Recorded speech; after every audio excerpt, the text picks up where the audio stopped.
जूनागढ़ से ये खबर सामने आ रही है, जहां पर पर्यावरण जागृति का संदेश देता हुआ मॉडल मतदान मथक लोगों में आकर्षण का केंद्र बना हुआ था। दरअसल कल गुजरात में चुनाव का दिन था, तब जूनागढ़ में विभिन्न जगहों पर विभिन्न थीम पर मतदान मथक तैयार किए गए थे। ऐसे में प्लास्टिक मुक्त गिरनार का संदेश देता हुआ एक मॉडल मतदान मथक तैयार करवाया गया था। Shrimati RJ Kaneria girls high school पर यह मतदान मथक तैयार हुआ था, जिसके मद्देनज़र वहां पर आने वाले लोगों की ओर से इस मतदान मथक की थीम को काफ़ी सराहा गया था।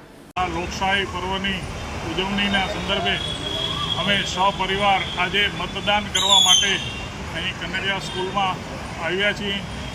પ્રશાસન દ્વારા અહીં જે વ્યવસ્થા કરવામાં આવી છે એ ખૂબ જ પ્રશંસનીય છે।